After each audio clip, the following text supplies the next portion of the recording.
Okay, good morning, everyone. I'm Luis Correia from IST University of Lisbon, and I have the pleasure to be the chairman of the steering committee for the joint EuCNC and 6G Summit. Welcome, everyone, to this one more edition of EuCNC, now jointly with the 6G Summit from our colleagues from Oulu, Finland. So thank you, Manuel Ricardo, for all the effort in organizing this conference and also for the invitation to be chairing this session for the first plenary session on the keynotes.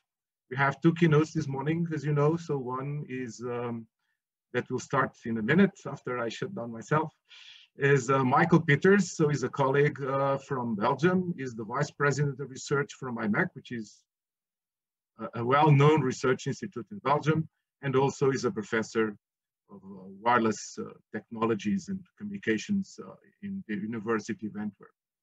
And Michael will be talking about 6G, what else? And basically the title of his talk, as you may have already seen, is Instruction to Antennas, 6G on the back of an envelope or napkin. So Michael, the floor is yours.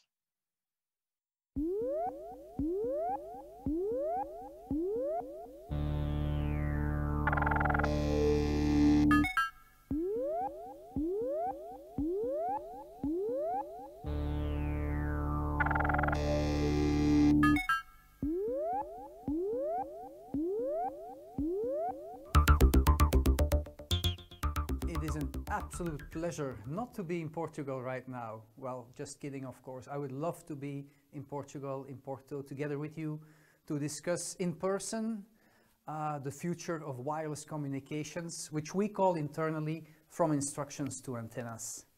So today I'm going to give you some views on how we look at 6G.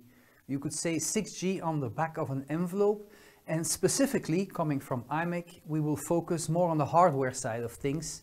I realize that this conference usually is a little bit more on the software and networking side of things, but for sure connecting the two, as you will see towards the end, is really important. Now, if we have keynotes, there's a few different types of keynotes that you can think about. There's the keynotes that are typically coming from a company, department, or universities that says, this is our vision. Then you have the keynote that essentially focuses on the wow factor and wants to just show you all of the cool things they did in the past 2-3 years. And then of course there are the keynotes that say, well, this is an important problem, or at least whoever is speaking thinks it's an important problem. You have some intersections, right? Between important problems and cool, you have typically Nobel Prizes. If you can combine all three, well, you probably have a TED Talk. And of course, Elon Musk is always in that top right intersection. But for today, I'd like to focus on 6G, our vision, and some of the important problems that we have. And as you see, I'll try to reach a little bit in the cool area, although it's still early on 6G. So what is 6G? 6G is about communications. And you could wonder, why do we actually communicate? Well, as many things are in the world, this is due to genetic selection. What did we figure out is that organisms that communicate actually have a better chance of achieving their goals. There's a bunch of really good papers from the University of Stanford if you're really interested in that. Now, of course, if it's about organisms and people, how do we communicate? Well, we communicate through our senses. And as you've undoubtedly heard in the past, if we think about our senses, you could say that the first and second generation of wireless communications were about hearing, about speaking, about the auditory system. In the same way, you could say that 3G and 4G are about the visual system, about communicating with video, much as I'm doing right now, unfortunately. And then, of course, with the advent of 5G, people started to talk about the tactile internet, and perhaps 6G will be about smelling things and 7G will be about tasting things. But all kidding aside, the fact is communications for us is very sense-centric. And that means sense-centric also means human-centric. And this has impacted, in fact, the way we look at networks and the way we build networks, because this has been all about humans. Now, if you look at humans, and you just take a quick calculation on the back of an envelope, you will notice that although our retina is a very high resolution imaging device, at the end of the day, once you pass the first layer, there's only 10 megabits per second left. And in fact, the amount of data that gets sent after a kind of neural network to your brain is even much less. In the cochlear system, very much the same. A huge amount of sensors there, about 30 megabits per second worth of it, but only 2 megabits per second really enter the brain. The nose and the mouth, well, not much bandwidth there. And in fact, the biggest amount of bandwidth that you would need, but again, not in the order of gigabits per second, is if you would try to stimulate all the nerves on the outside of your body. Which means that frankly, if you could make 200 megabits per second, that will saturate most human beings on the input. And generating data, frankly, we can't generate that much data altogether.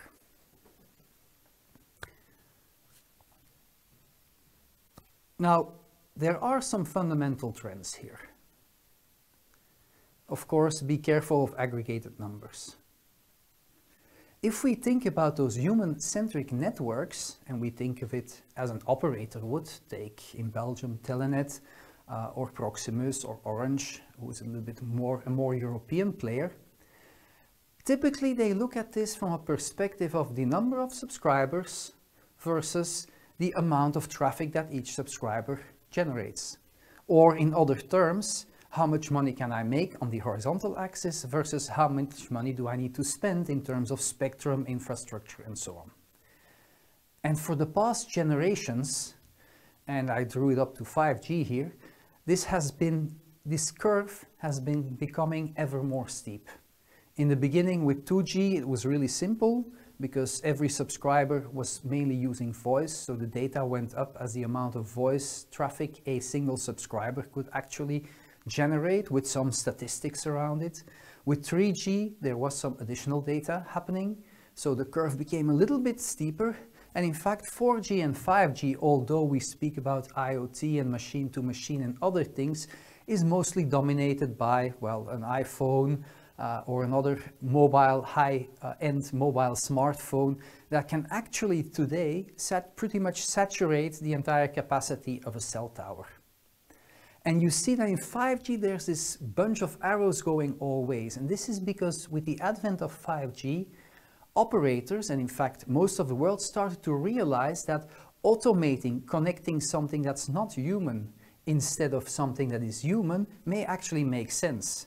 And so you had this one arrow going up, a single human eating 8K video on their mobile device.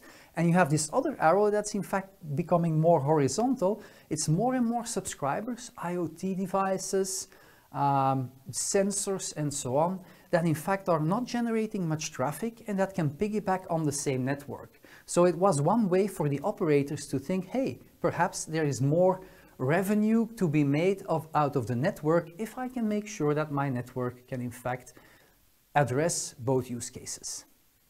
Now with 6G, we're getting into trouble.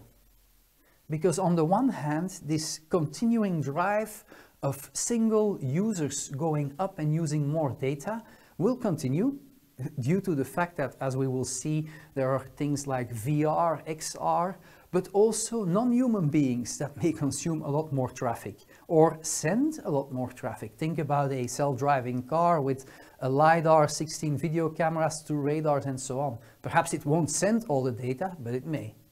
On the other hand, even the devices that were at the edge, the small sensors that we thought, oh, this is nice to have and we'll measure the temperature there, pressure there, we see that those sensors are becoming ever more intelligent, ever more bandwidth hungry as well. So that arrow may in fact start going up as well. And some estimate was in fact made by the Semiconductor Research Institute last year, where they actually looked at the number of sensors and the total data acquisition by sensors and the total human data consumption. Now one is uplink, the other is downlink, but nonetheless you can see that already a few years ago the amount of data that we acquired has exceeded the amount of human data consumption. And more of that data is going to shift onto the network, which means, of course, the network is going to be dominated by non-human data. And that's normal. If you look at organisms being more successful as they communicate, you can think of devices at the edge that are more intelligent. Well, they will be more effective at helping you if they are connected as well. So we believe that there are use cases that will always drive the market, and maybe they will lead to communication saturation. For that sense, we actually cut the communication into three categories. We have people, and they can be talking to people, pretend people, or machines. We have pretend people, and pretend people are instances, agents, AIs, machines that in fact interact with people, so their bandwidth is limited by the amount of bandwidth a human can consume. And then there are machines or agents, intelligent agents you could say, that are not constrained by the amount of bandwidth or the latency that normal people have. And so when people talk to people, you typically have the type of interactions that networks up to 5G were built for: entertainment, conversation bots, training of conversational interfaces, and so on. All are constrained by the amount of data or the amount of bandwidth, sorry, that people use with other people. And so they are pretend people. Of course, once you have machines talking to pretend people or machines talking to machines, you get neural network training, you have automation. These are things that are not constrained by the amount of bandwidth that a normal human being would have. So machines can train up, for example, conversation bots much faster because they can go through hundreds of years of training at a very high pace. And of course, the 5G use case for very ultra-reliable, low-latency networks, but becoming ever higher bandwidth as well. Machines talking to machines also have completely different requirements. But then when we go to 6G, we notice that true mixed virtual reality or extended reality, where you have full 3D interactions between virtual and the real world, that becomes an amount of bandwidth that's even an order of magnitude larger. And especially when many people are interacting in such a world with other people or pretend people, that would be a 6G application for us. Also, when people interact with machines, so body-machine, body-brain interfaces, there we definitely have a much higher amount of data. And of course, the ultimate 6G interaction or use case for us is where intelligent agents are talking to other intelligent agents. This may all seem to be many, many years out, but there are already early signals for these use cases. One is when you take, for example, Elon Musk's, to come back to Elon, Neuralink. Well, you have Neuralink, but even at IMEC, we are doing very similar things. We're developing these neuroprobes. 1 centimeter long, they're very thin, they're essentially a shaft of silicon that have 960 sensors connected to it. Now, if you would normally want to drive these, obviously you don't want a bunch of wires coming out of your head, so you will want to go and do this wirelessly. These are gigabytes per second and gigabytes per second of data. So that's an early signal, maybe not for a brain-computer interface in the first years, but brain prosthetic or prosthetic nerve interfaces will definitely be there as well. Secondly, self-driving cars already today are generating ever more traffic. If you look at the PC5 interface, as they call it, with side-link traffic to have a transmission of early warning, braking, perhaps extended sharing of sensors, of cameras, and so on. This is an early signal that intelligent agents or autonomous entities will actually be extending data, and they will not be exchanging data in the way humans do. They will do it in a very different way.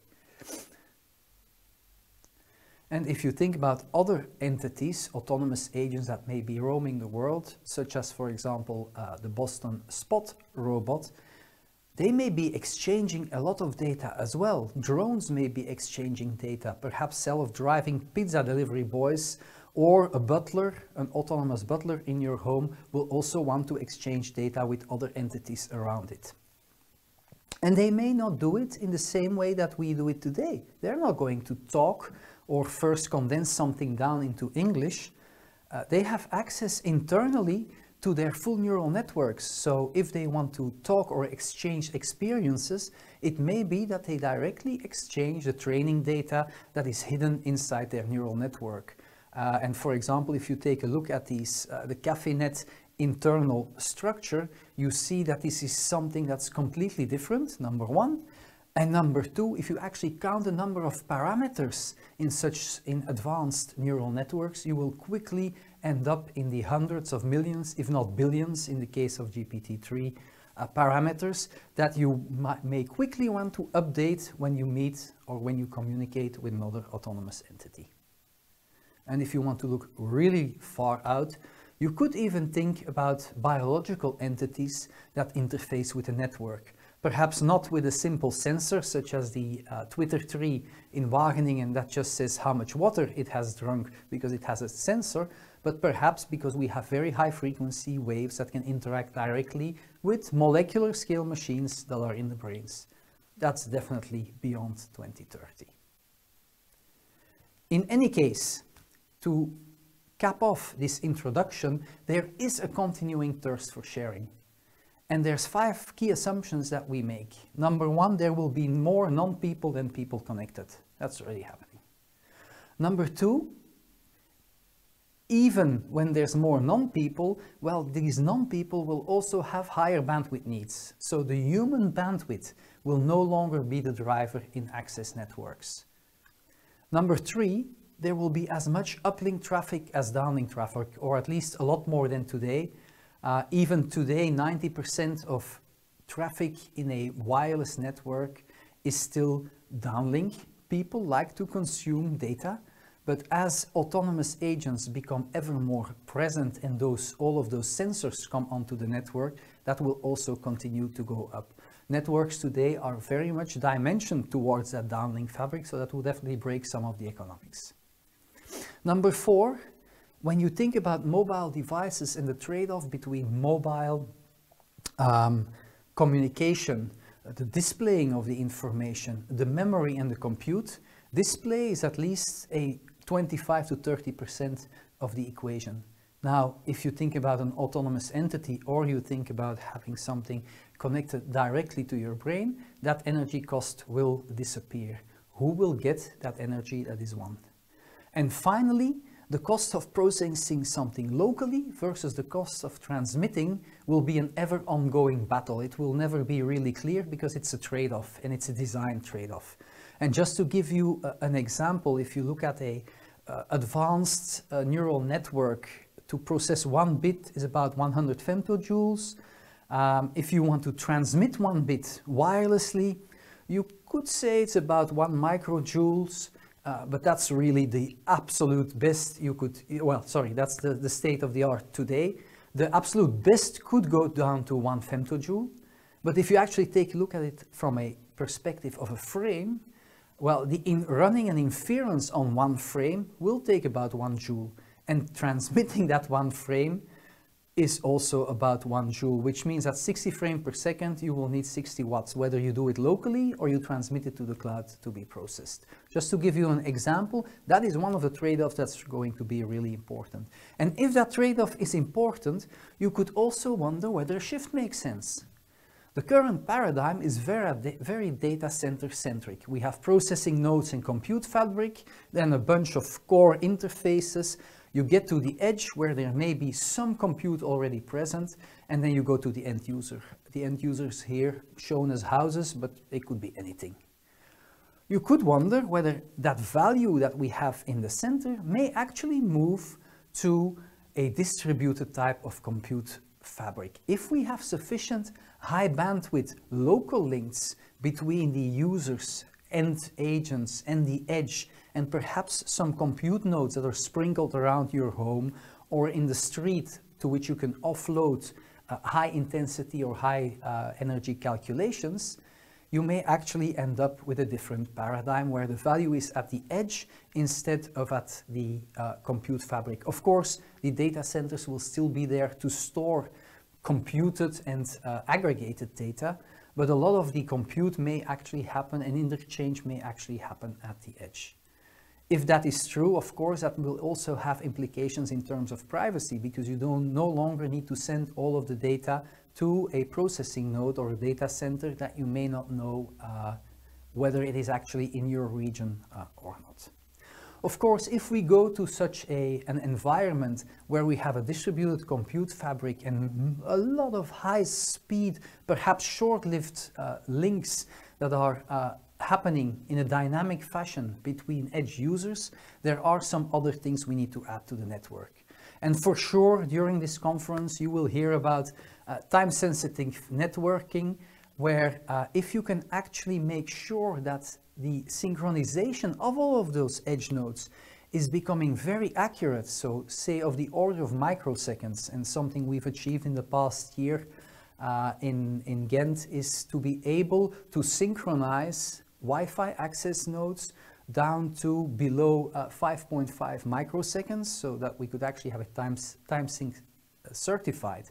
And you combine that with an in-band network telemetry report, so int fields or int packets being added to the in-transit data, then it is actually possible to build a scheduler and an interfacing between all the different nodes at the edge that is a lot more efficient and can actually drive down the end-to-end latency significantly. And what you see on the right-hand side, in fact, is an example of the end-to-end latency being all over the place for two flows as the system is monitoring, and then at a certain moment in time, in the middle where you see the dashed lines, in fact, we instantiate a dedicated slice with a dedicated part of the scheduling based on the in-band telemetry and the very time-sensitive, highly synchronized nodes, and you can see that the latency drops, the end-to-end latency drops dramatically for flow A, which is in fact the one that we wanted to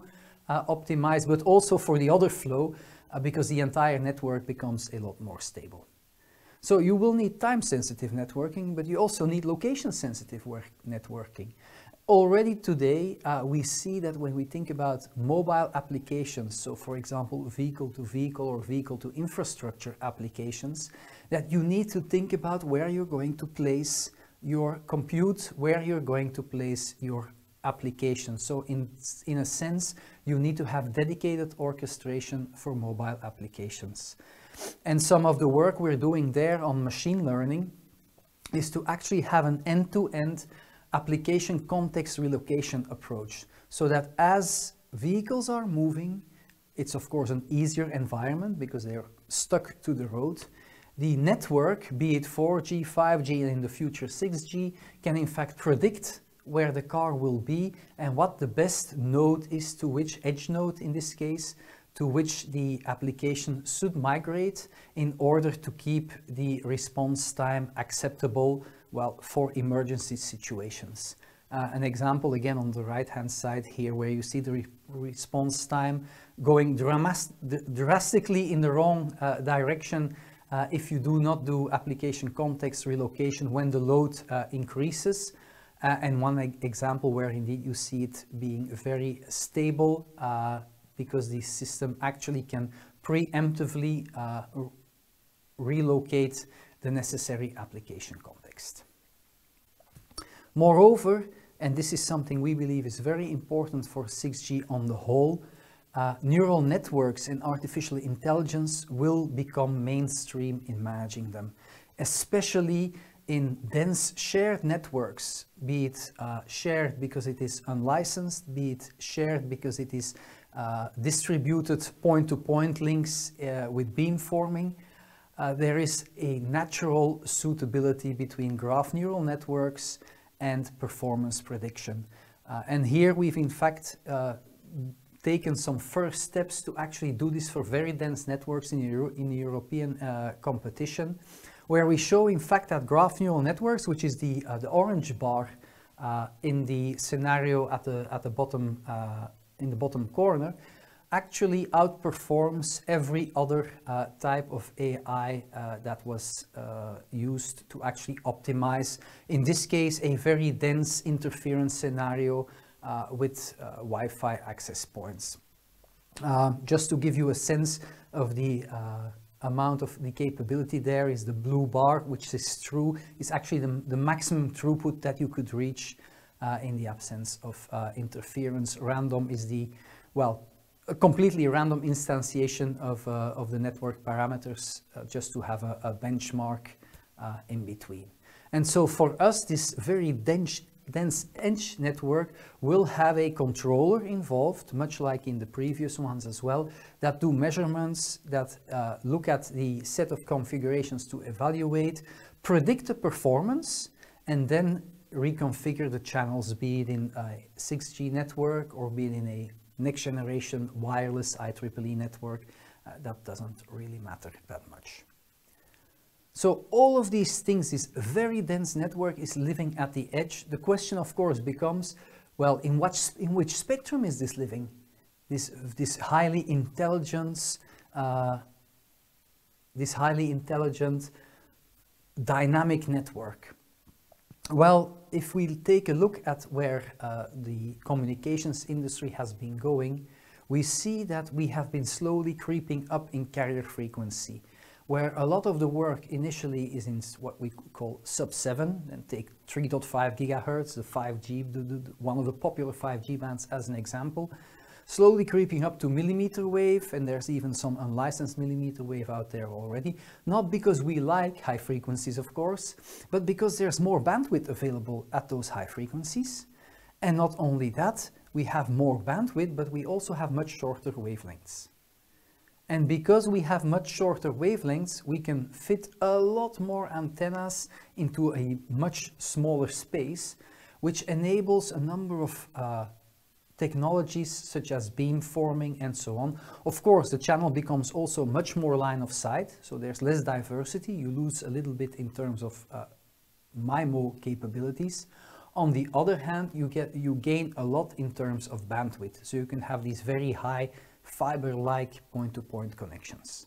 The challenges, of course, if you look at this from a hardware perspective, you can look at it from a digital perspective, but that's more bandwidth, we understand it well. But from a hardware and analog perspective, there are a lot of challenges there. If you think about a 10 gigahertz wide bandwidth, it means your baseband is essentially what used to be the RF frequency at sub-7. The packaging for such devices is becoming much, much harder. And quite likely, it may be that silicon is no longer the right choice and you need some more exotic 3.5 type materials to go there. And that's where our vision comes in, right? We believe the next generation of wireless communications will need much higher throughputs. And of course, if you have higher throughputs and you want to fit it in the same thermal and battery envelope, it means your energy efficiency needs to increase as well. You will have wider bandwidths, and in fact those wider bandwidths enable some tricks that actually can push down the energy efficiency, or at least push up the energy efficiency, down the energy consumption.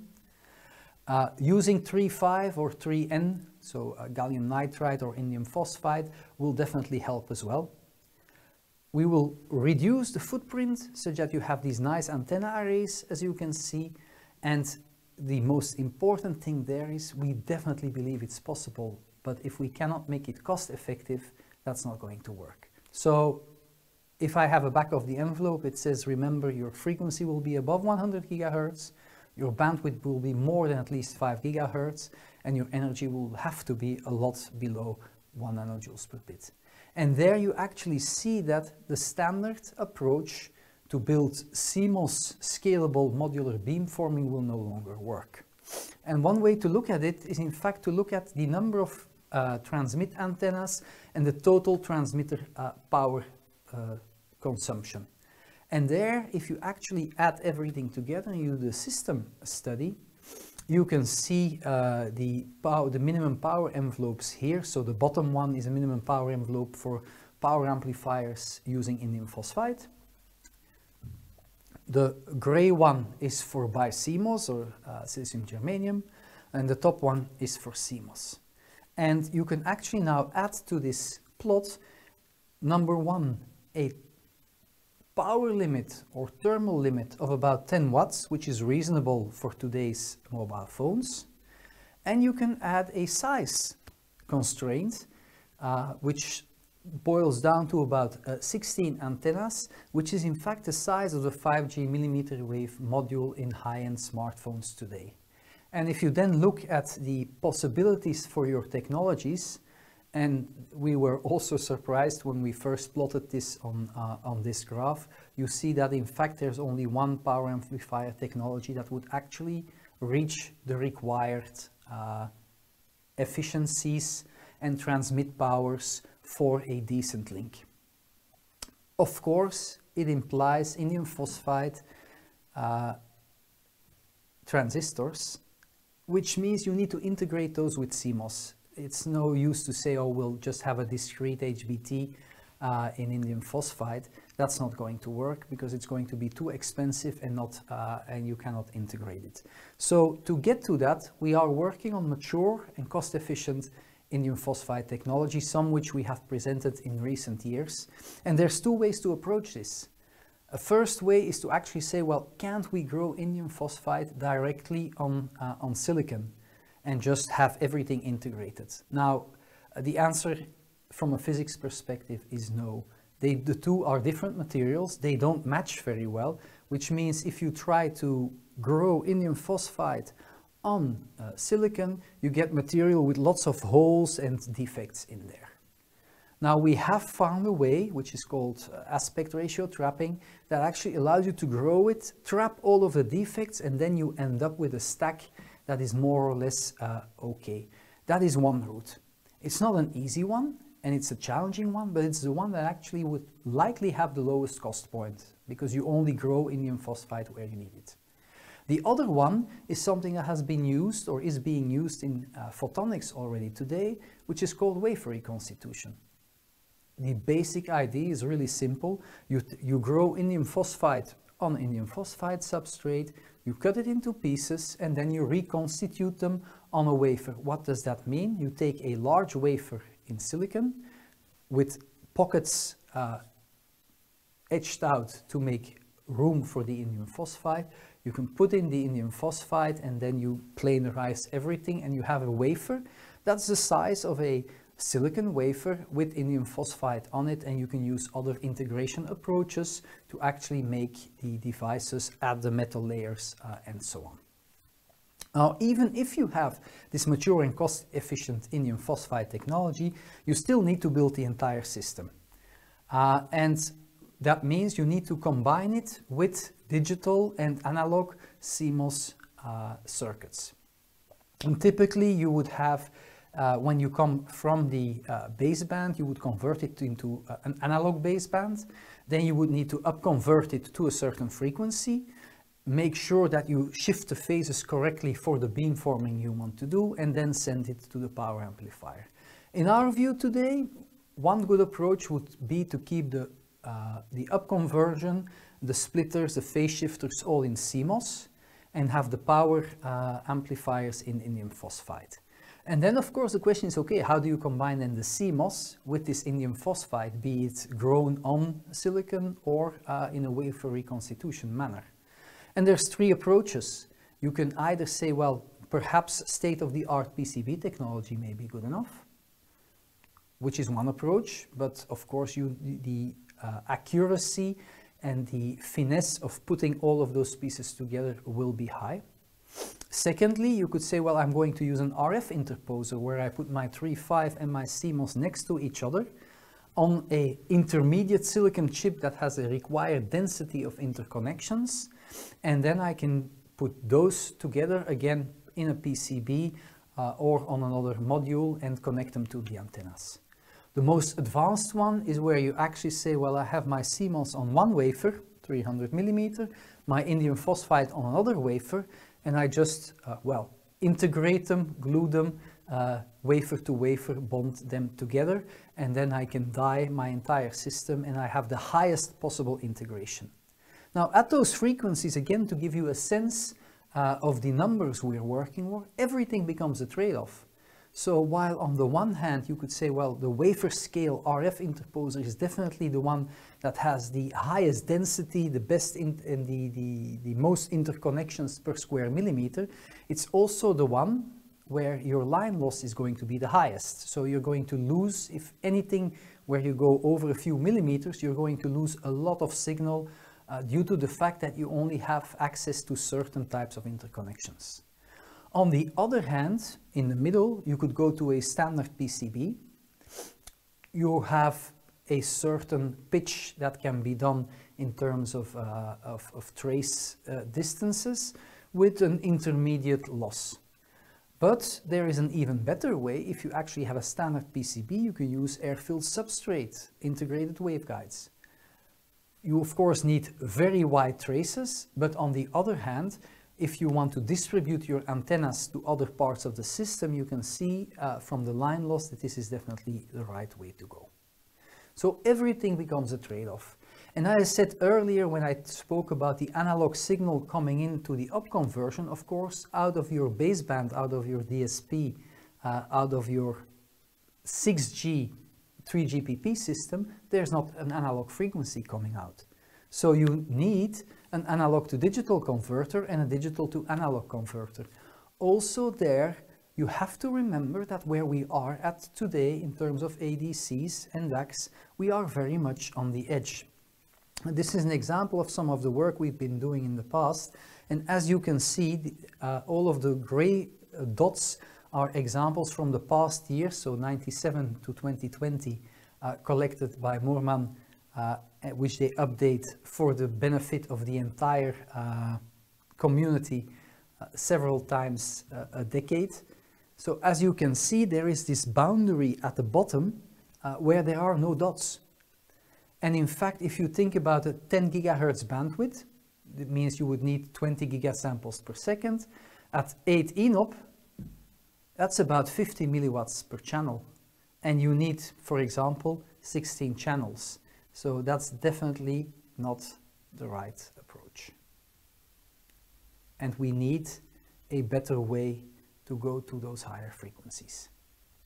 And that's what we're working on. So the arrow that you see at the bottom there, we're trying to push into unknown territory. So to summarize, there are a number of use cases, both old and new. For sure, use cases such as hotspots, fixed wireless access, backhaul, front haul, device to device that we have today will continue to exist. But newer ones such as extended reality and edge AI to AI will also be important. And there is one more application that also may be important. If you've been listening to 6G, you will hear that there is this convergence of communications and sensing. These very high frequency front ends can be used not just to communicate, but also to sense the environment, to work much as a radar.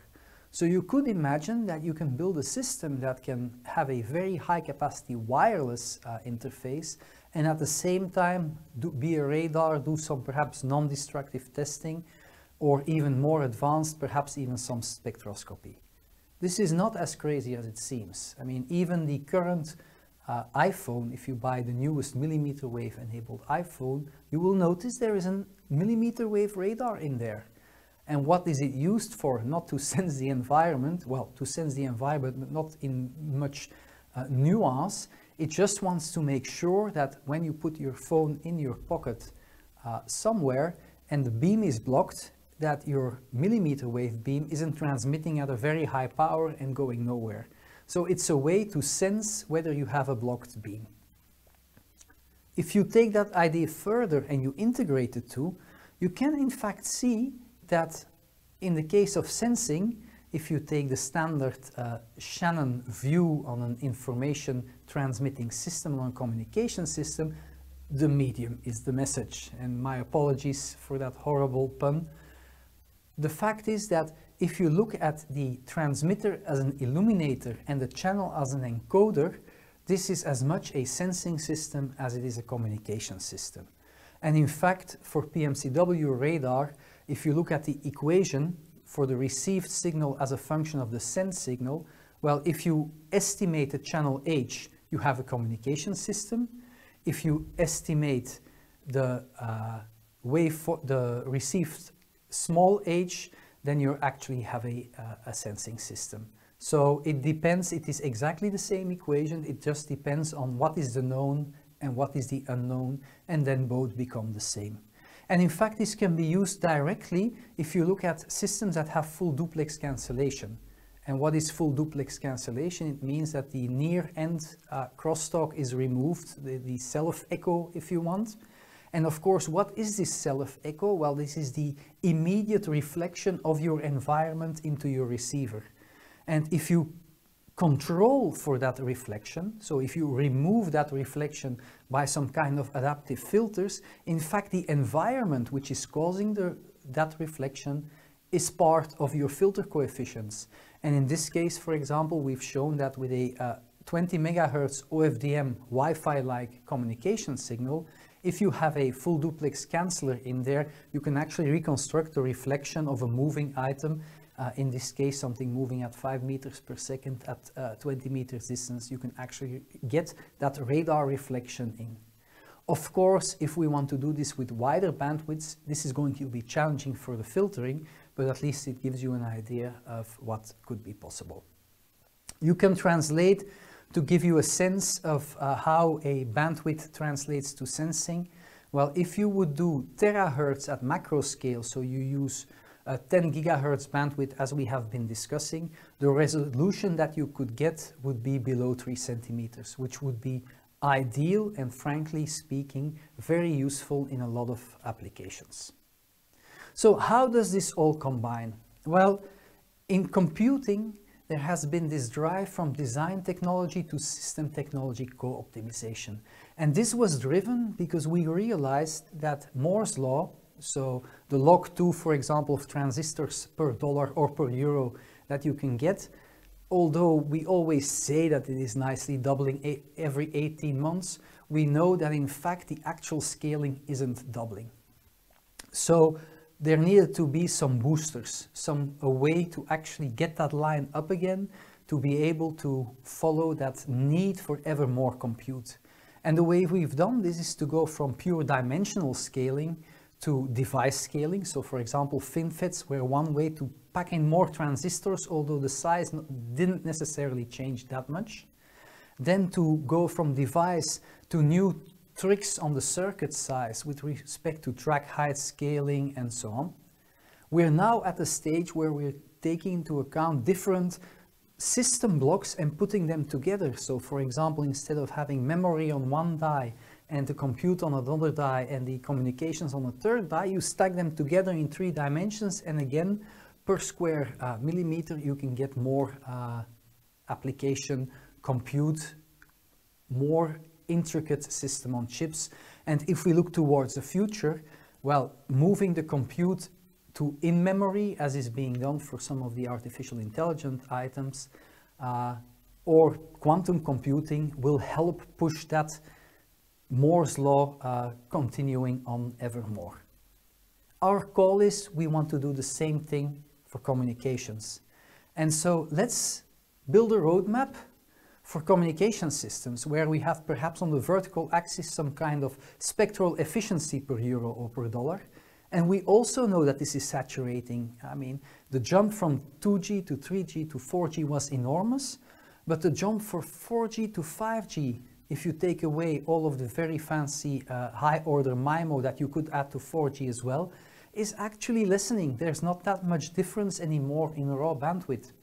So as we moved across the stack for compute, let's do this for communication as well. Let's move the device on from planar CMOS to FinFET where we are today. Let's add indium phosphide HBTs or perhaps even nano-rich engineered. Let's take circuits from the standard class A, B or AB to more advanced topologies that are already being used in infrastructure today. Let's combine the modules at that 3.5 and perhaps the physical layer that is already going into OFDM and spatial beams let's push that even further into that very dense edge network as well, so that we will have a network that's fully distributed and fully meshed. This is of course a beta view. This is where we need to go when we think about 6G below the network layer. And there's a lot of work already going on the overall concepts for the 6G network. Our call is really, let's collaborate and combine that beta view with the hardware that is necessary for that next generation communications. Finally, allow me to make some promotion for the great work in CoreNect, connecting the dots, the research ongoing in Beyond 5, and give a shout out to our teams that have contributed to this presentation. Thank you.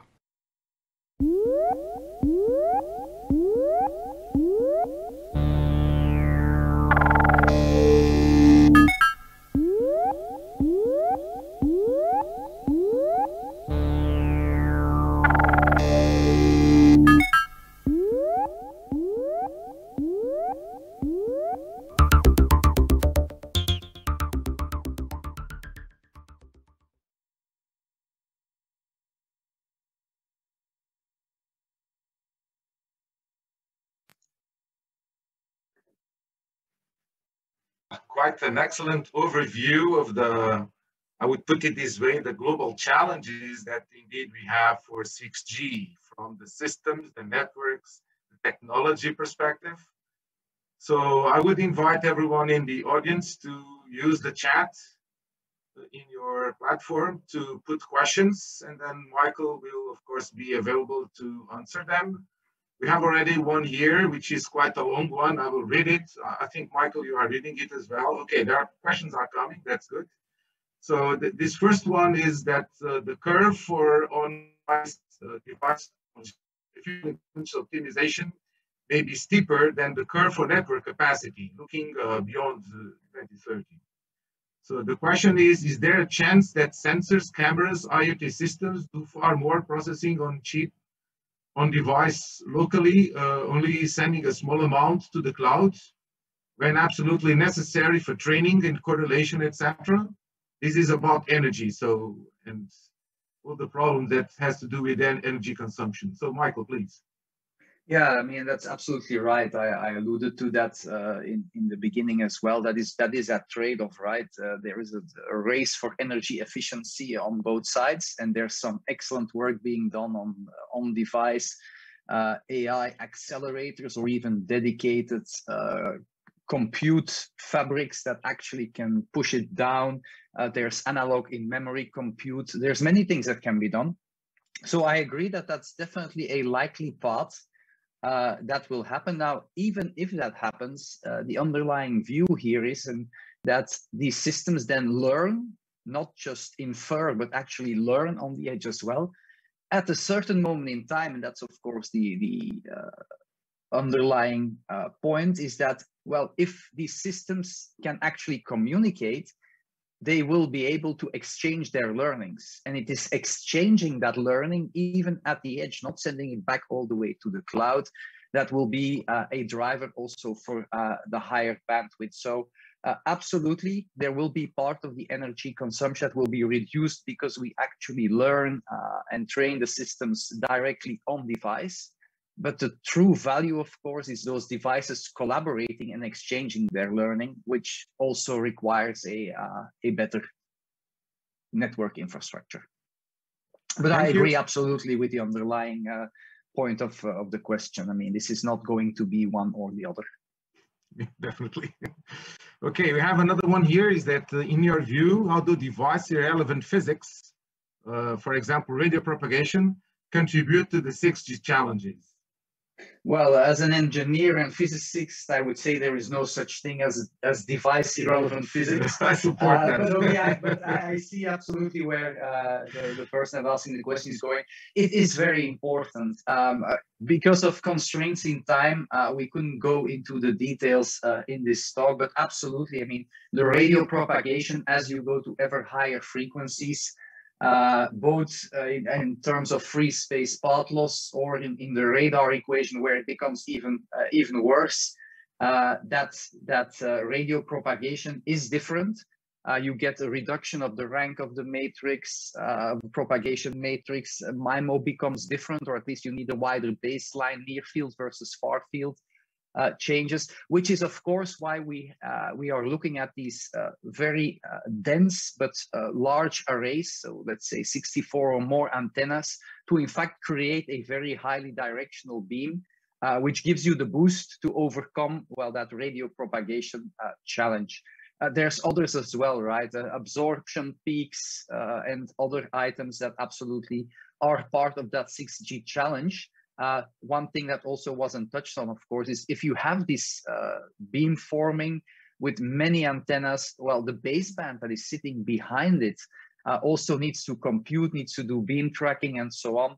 Line of sight, non-line of sight, perhaps smart reflective surfaces are all, well, device or at least mobile device irrelevant physics problems that still need to be solved in 6G as well. I have one question of my own, and I think this will be the last one because as usual, we are pressured in time, which is, I liked one of the graphs you've shown, which was, let's put it this way, switching on and off artificial intelligence in comas, of course, and how much impact this has on guessing the future, meaning optimizing the behavior and of the network, meaning the decision on to use resources and this kind of thing. So how do you think that this will become more and more important, meaning all at the various levels of the network? I mean, not just for one specific part or slice of the network, but for the overall system in the network. How do you think that all these techniques of machine learning and artificial intelligence will be used? And if we reach the point that they will be competing with each other at several layers of the network somehow, right? Yeah, that's a great question. I mean, some of us who have been in the field long enough remember the self-optimizing networks and XSON across different layers, and may look at all of the machine learning with some eyes that say, well, I've seen this before, right? But it's a good point. Now, if I look at it, I think, and you go to these networks that are more meshed, sitting at the edge, I think machine learning and AI will have a very important role to play there in many domains. One, in setting up and being able to track the links, the line of sight problem that I highlighted, to enable some kind of coherency over time. Also to decide which spectrum to use. Today, we are still very much in a paradigm where you have either unlicensed spectrum or licensed spectrum, but we see also in Industry 4.0, CBRS, or ongoing in the US, that intermediate forms of spectrum sharing are becoming important. I think AI is very important, will be very important there as well. The orchestration I already highlighted. There's one place where, frankly, personally, I'm a little bit more skeptical. There's been some very nice work trying to model the physical layer as an AI using autoencoder type algorithms, and that actually have systems rediscover QAM modulation and so on. This is one place where I'm a little bit more skeptical. I firmly believe that if you understand the physics and the signal processing, you can build a model that completely encapsulates what you have learned. You don't need to relearn something that we already know. But that's probably the only exception. In other places, for sure, machine learning will have to manage those networks with many more high bandwidth mobile actors. Yeah, I think that in some layers, let's put it this way, natural intelligence will still suffice for what we want to do, right? Yeah. Absolutely. Michael, thank you very much for an excellent talk and for this outstanding overview of the very many components of what we can expect for 6G. Thank you again. Thanks for the invitation. It was a pleasure. Thank you. Thank you. Okay, then we move on to the second keynote of the morning. It will be given by Manuel Ramalhães. He's the member of the board of the executive board of NOS, which is one of the key operators in Portugal. And you have seen already the NOS CEO this morning, Miguel Almeida, addressing all of us in the opening session. So Manuel will be talking about how 5G will enable a digital society, So let's hear it.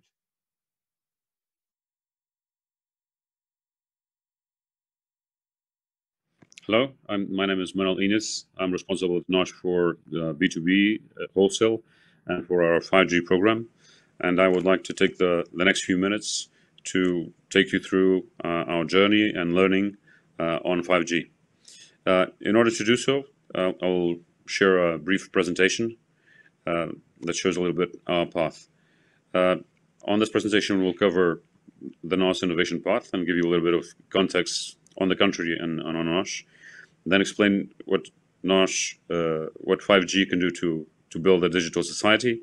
Then what NOS is doing, our understanding so far of the recipe for success, and then discuss a little bit how Portugal could be a very relevant test bed. Starting with the first point, the country has a history of investing at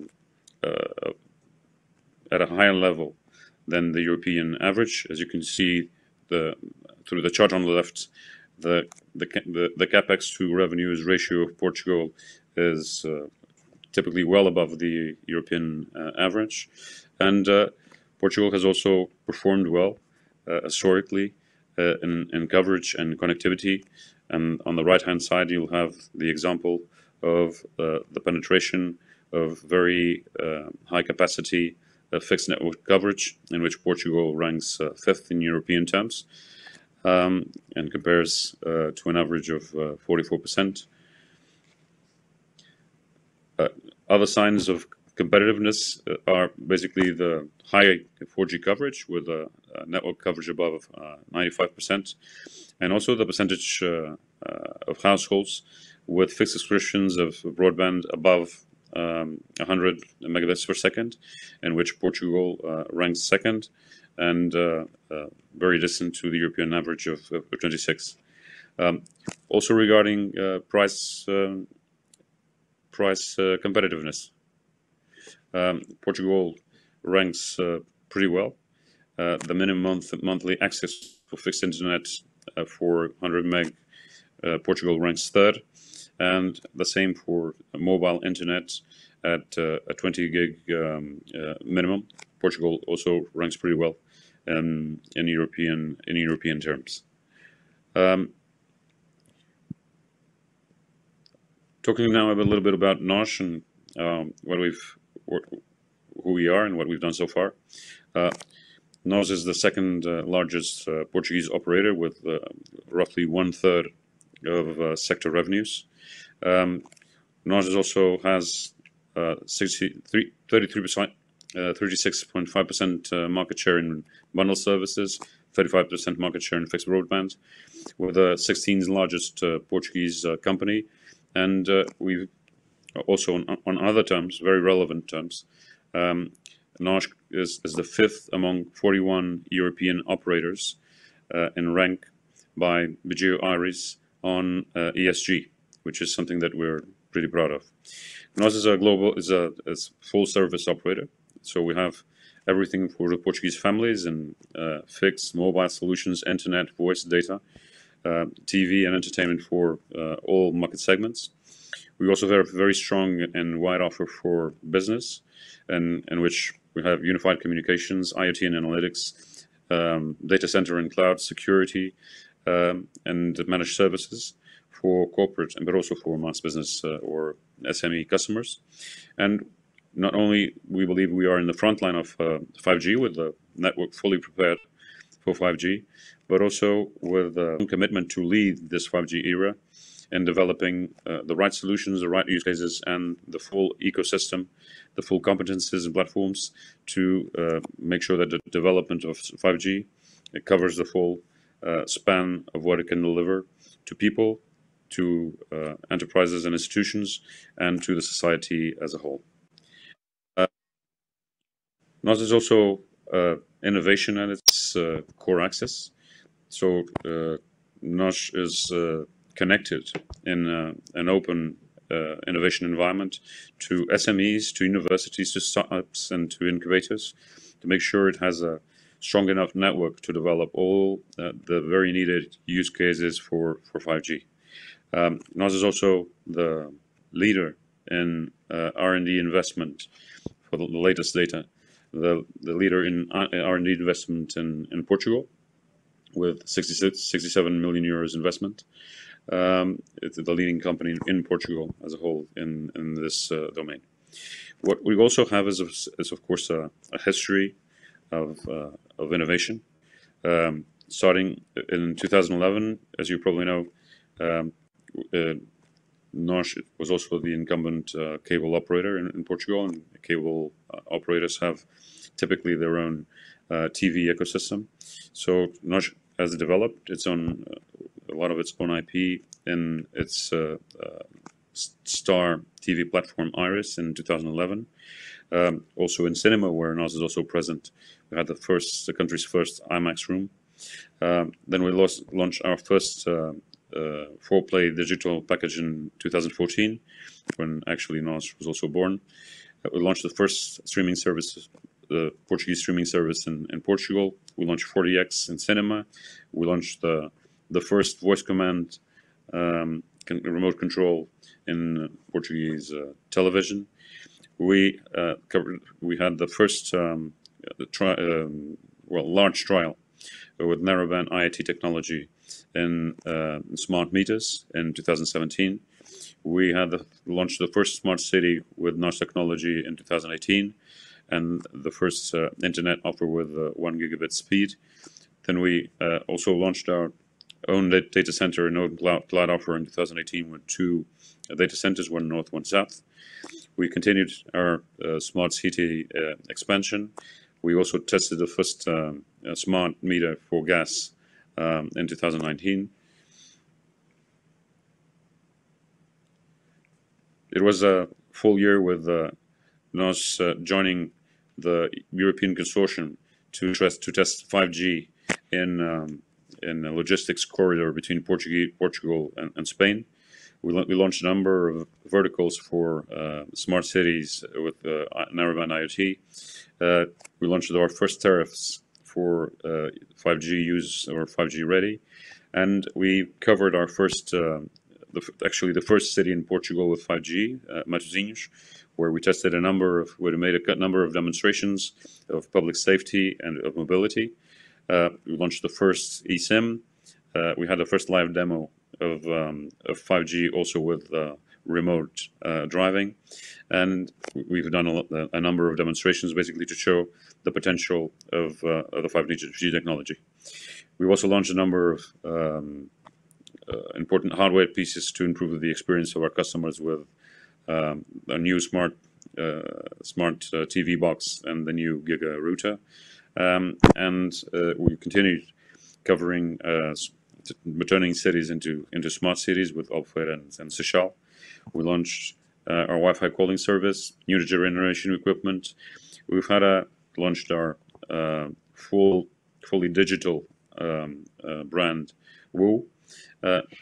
Through the COVID, we used our operator information to create a very useful analytics dashboard to measure the progress of the measures that were being implemented throughout the confinement and their impact on the populations, especially on population mobility. And as I told you a while ago, we've come a long way in R&D to be the leader in Portuguese innovation with this 67 million euro investment in 2019 in a number of areas. The first of which is analytics and AI, where we believe we have a strong practice, and the second is 5G and IoT, and I wouldn't bother you with the rest. Basically, how can 5G help create a digital society? First, why a digital society?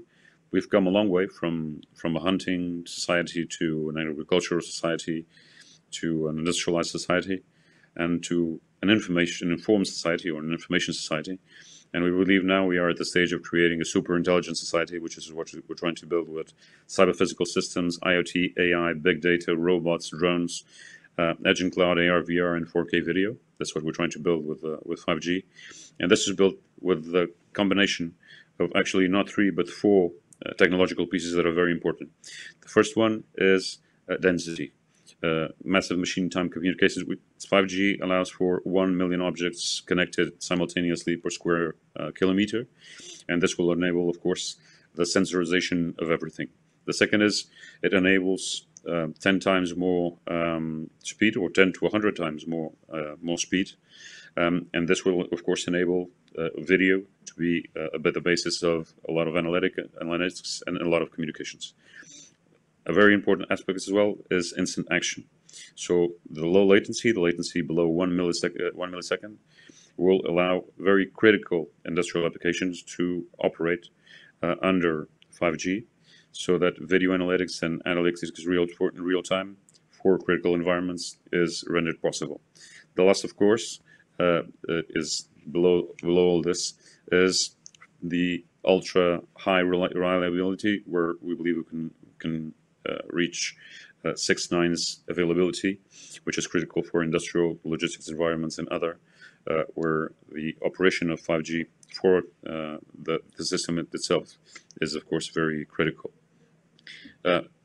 What these four pieces of technology will enable is, of course, big data, IoT, XR, AI analytics, security, edge computing, cloud, drones, and sensors. These are the actual use cases using these technologies that we're working with. And another aspect is that this network, the 5G network, will allow, through network slicing, the combination of different use cases over the same network. And these different virtual networks that can be configured over 5G will allow for different use cases within the same network. Meaning, I can configure a network for IoT use with a combination of debit, latency, reliability, and simultaneousness. I can configure the same network or another different network layer for automation, and with a different configuration, and have a third layer for AR, VR. And this plasticity, this adaptation that I can do locally, will allow for multiple uses using the same network basis and potential. So let us go through now a little bit more concretely what is the impact of 5G in people's lives, in societies, and in businesses. The first impact that we will look at is we get access to immersive experiences. We get access to culture. We get access to sports content, to music content, to cultural content, with a great deal of potential interactiveness and a great deal of immersion. This is the first use case that we've already tested it and shown in some of our events that we are now taking to more players in the Portuguese ecosystem. The shopping experience will also change in the sense that it can be more immersive. You can have full access to a virtual unlimited stock. And we're also testing real use cases of how, in a concrete case, how we can do this with apparel shopping, how you can virtualize a mirror and see how you look with the different pieces that the store has, not necessarily in store, but in stock, and have access to, of course, a virtually unlimited stock. Sports is also going to be a very different experience, not only because you'll be able to have many more angles for the same game simultaneously, but also because you will be able to add very relevant information with augmented reality to each of the sequences going to happen. And also, and then this from the part of a sports club itself, you'll have a lot of information, real-time information, with which to change your strategy or improve your strategies over time because of the richness that you will have and the information you'll collect. So we'll improve, of course, the gaming experience, both from the viewer's point of view and from the provider's point of view. Learning is also a massive territory for 5G. We will believe that we will make the learning experience richer, faster, and even faster even for very critical environments. For instance, medical learning will benefit a lot from the virtual spaces of 5G to simulate all the experiences that cannot, of course, be simulated with real subjects, which will, of course, speed up learning in a very significant manner. Of course, entertainment is also going to benefit a lot from 5G. Those of us who've tried video gaming know how latency is important, not only for the gaming experience itself, but also for communication with other users in parallel. And we believe that 5G was going to enhance this gaming experience in a very sophisticated fashion. And we will most surely have not only new applications, but also mobile applications taken to the limit to enhance users and gamers' experience. Our homes will also be an interactive, will become more interactive, and we'll be able to configure and interact with them in a more visual and seamless, effortless form.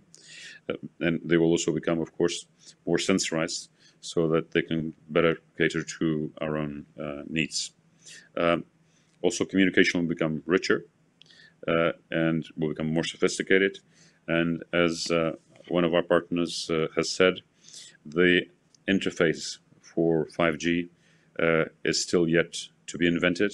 And of course, we'll try and participate as actively as we can in that process. In cities, we believe that we can optimize traffic with the immense information that mobile networks can have in the huge sensorization that not only users bring, but also the vehicles themselves already bring today. We believe that we can also have a role in improving healthcare at all levels, but also at a very important part, which is to have people stay at their homes for longer with greater quality of life, but also with greater safety and a greater support from the healthcare system that they use. We are already experimenting with a number of technologies with, I believe, relevant success. And we believe this is a huge field of actually social progress that we can deliver with 5G. We'll also, of course, manage services better. We'll be able to have the best expert at the time and at the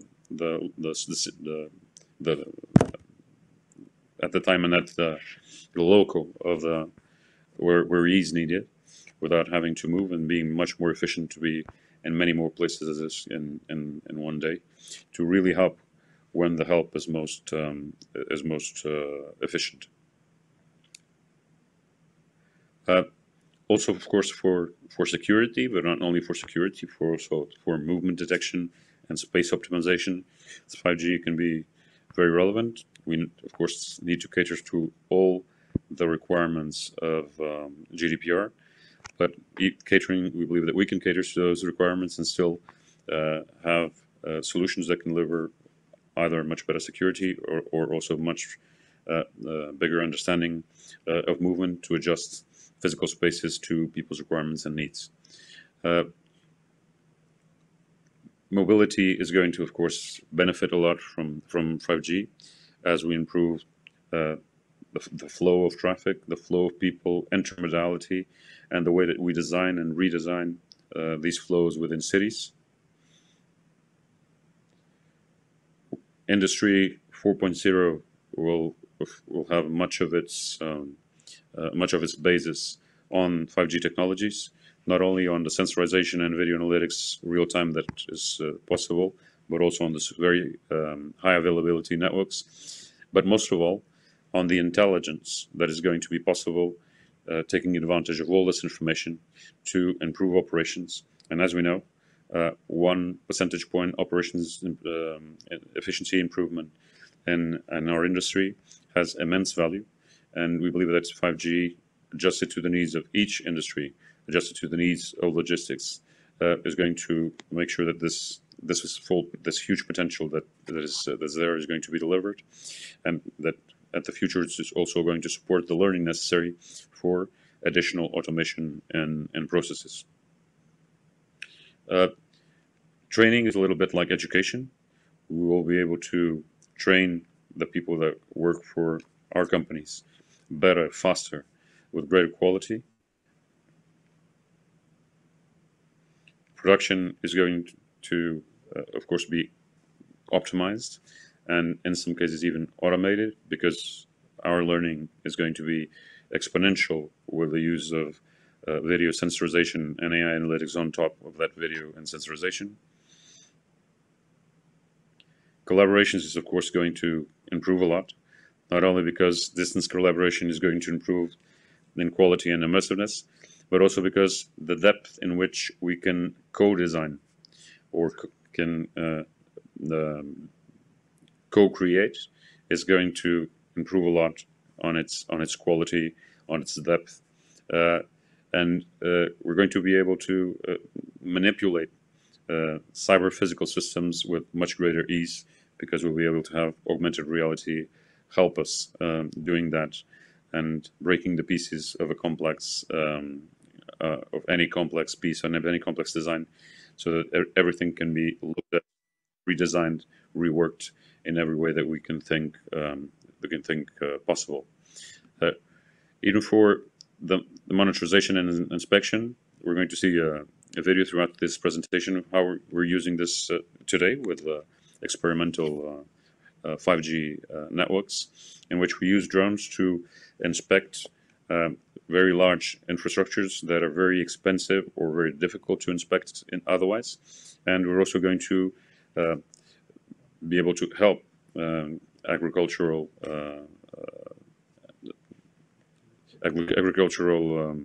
farms in inspecting large fields and identifying through image analysis how the cultures can be impacted positively, how they should be catered to, or to prevent any of the typical disease or other factors to influence them negatively, so we'll be able to prevent them and act upon them with much greater speed and quality. Also, our interaction with customers is going to improve, in the sense that we can our interaction with products, with images, is going to be much richer, and we can add information to that, and even add transaction to that imagery, and this is something that can be tested also very quickly. Let me just show you a short video of how this can impact can materialize.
Well, I hope that you are as excited about what we can do with 5G as we are.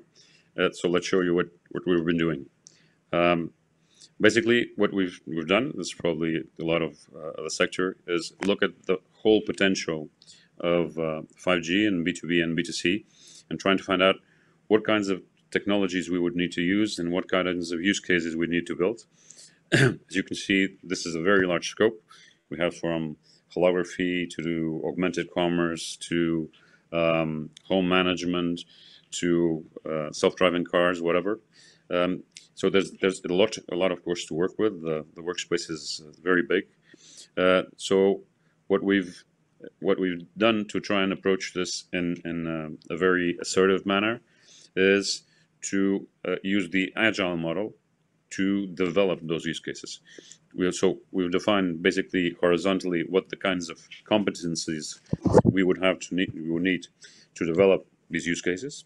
So there's some work in identifying the competencies, but then we decided that we wanted to put agile squads, put product owners and these competencies inside, self-standing, and having a very short development cycle, so we could envision, develop, and prototype in a very short period of time, so that we could have the actual customer of the solution tested and tell us, this is what I want, or this is not what I want, and I value this rather than value that, because there's a lot of design that you can do, but if there's no usability and no verification that was the right solution, then you don't have the right solution. And these squads are giving us a very fast learning pace. We fail fast, we learn fast, and we start fast again to get to the solutions and the use cases that the different sectors and different people actually need. And we're doing this both for B2B and for B2C, and we're very happy with the results that we have so far. Of course, in parallel, we're building the structural technological enablers like the service layer, MEC cloud, dedicated networks, and private networks. Of course, these have to be built upon platforms, and these are being built with more Perrine competences for their development, but we are using them in the squads with a larger ecosystem and with dedicated teams to deliver these use cases in the time frame that we need. These squads are the typical agile squads. So we have a tribe lead, we have product owners, and we have then the different competencies from business, from technological experts, and from partners.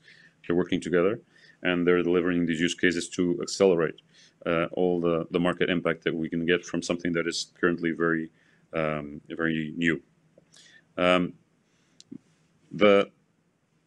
What we've done basically is develop this process in which we define the use case, we select the partners, we design the architecture, we integrate, we develop an MVP. The MVP is then validated directly with our customer, with our end customer. We do the modifications necessary for its validation, and once we validate it, then we're ready to go to market with that customer and with other customers, where we're certainly much closer to the end solution than we would have if we'd taken a much longer process. Let me show a short video of a very specific application, the one on ports that I told you about a while ago. O 5G é uma peça fundamental daquilo que é a indústria 4.0. Eu diria que a tecnologia hoje no Porto de Leixões é o mais importante fator de competitividade de uma infraestrutura como a nossa. E a indústria 4.0 é um framework, se quiser, em que nós definimos o que é o futuro da competitividade das empresas em diversos setores. Estamos a testar a transmissão de vídeo em alta qualidade através de um drone. Isto vai permitir melhorar muito a segurança da operação, mas também na parte ambiental e de recolha para monitorização da qualidade do ar, do ruído em tempo real. O Porto de Leixões é um porto pequeno à escala europeia, portanto tudo que nós fazemos temos que fazer de forma mais rápida, mais segura, com mais eficiência. A tecnologia permite isso, faz com que um conjunto de coisas que até agora não eram possíveis passem a ser possíveis.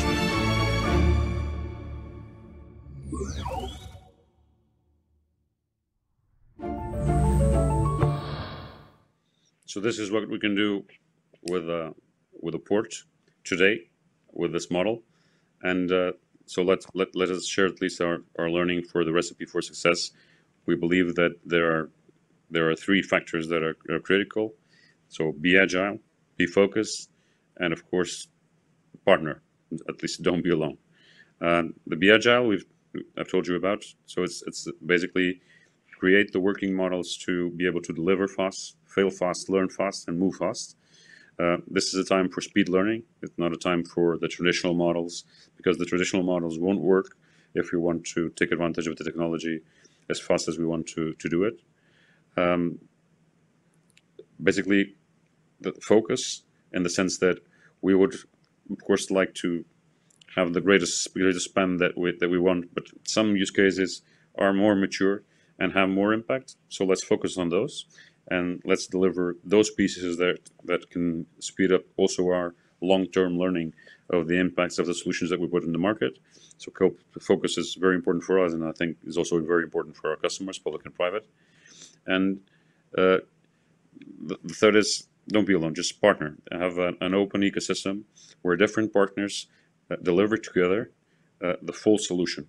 The customers want the full solution, but that solution has pieces from sometimes 10, 12 partners. And there's a need for integration of that into a single device, a single solution, and that can be validated in the field, and that we can use to further develop and further expand or develop to take to the market. This partnership map gives you an idea of the kind of complexity that in some cases we manage, and the only way to deal with this complexity is to put everyone together in the same team and have very good integration and agile skills to make sure that we abstract most of it and we deliver within the time frames that we want to. One last note to talk to you about Portugal. Nós is a Portuguese citizen, not the only Portuguese telecom, and I'd like to talk to you about Portugal as a test bed. We believe that Portugal has a huge potential to be a very good test bed. And why do we believe that? We believe that we have talented people here. It's a little difficult to speak of our own people, but we believe that we are talented people. We believe that we are prepared in terms of infrastructure, in terms of R&D, and in many other aspects. And we believe that we have a great environment, very welcoming environment to diversity and to work with many different cultures. Actually, our history tells us that. Portugal is the right place. We have, I think, a vibrant startup environment. Our unicorns are an example of that. We have the second highest rate of engineering graduates in the EU, and we have a growing appetite of students to either through formal education or through their work experience to be a part of these environments. We're the 7th English proficiency country in Europe. We're in the top tier of innovators in Europe, and so we believe we have the necessary talents, and that we are at the forefront of R&D in many domains. So we believe we have a vibrant environment to deliver the talent necessary for a test bed and for the transformation that 5G will bring.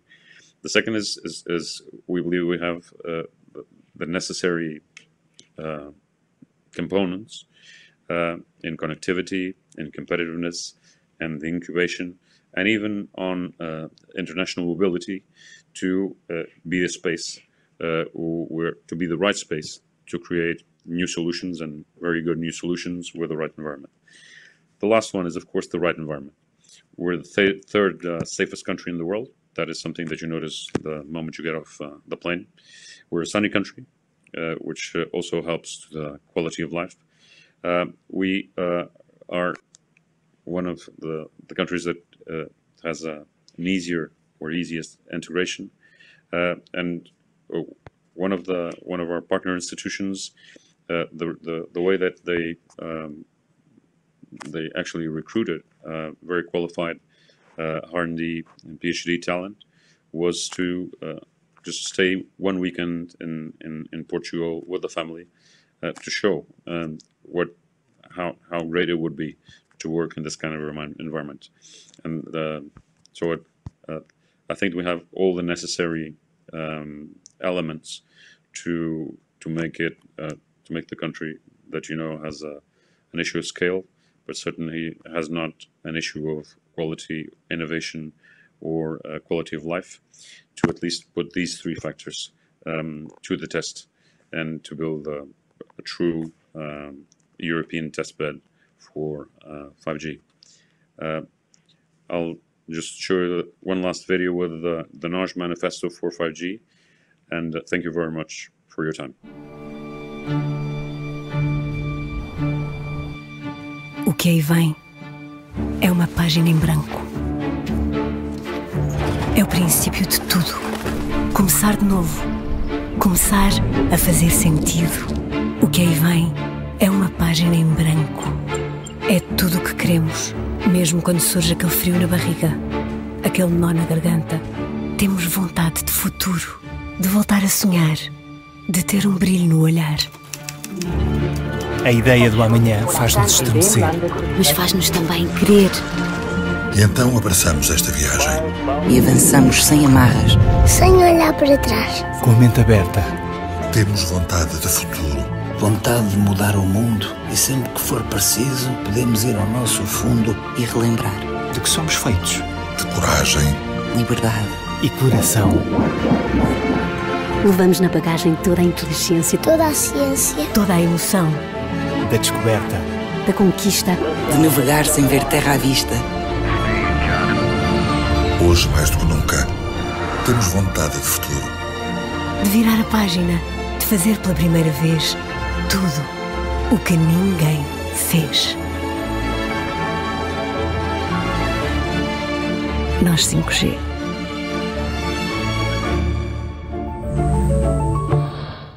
So let's do together what no one has done before. Thank you very much.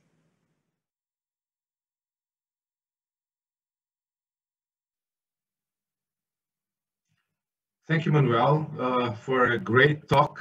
I think we are all eager to run to the shops and to buy a terminal or something like that to get these great services.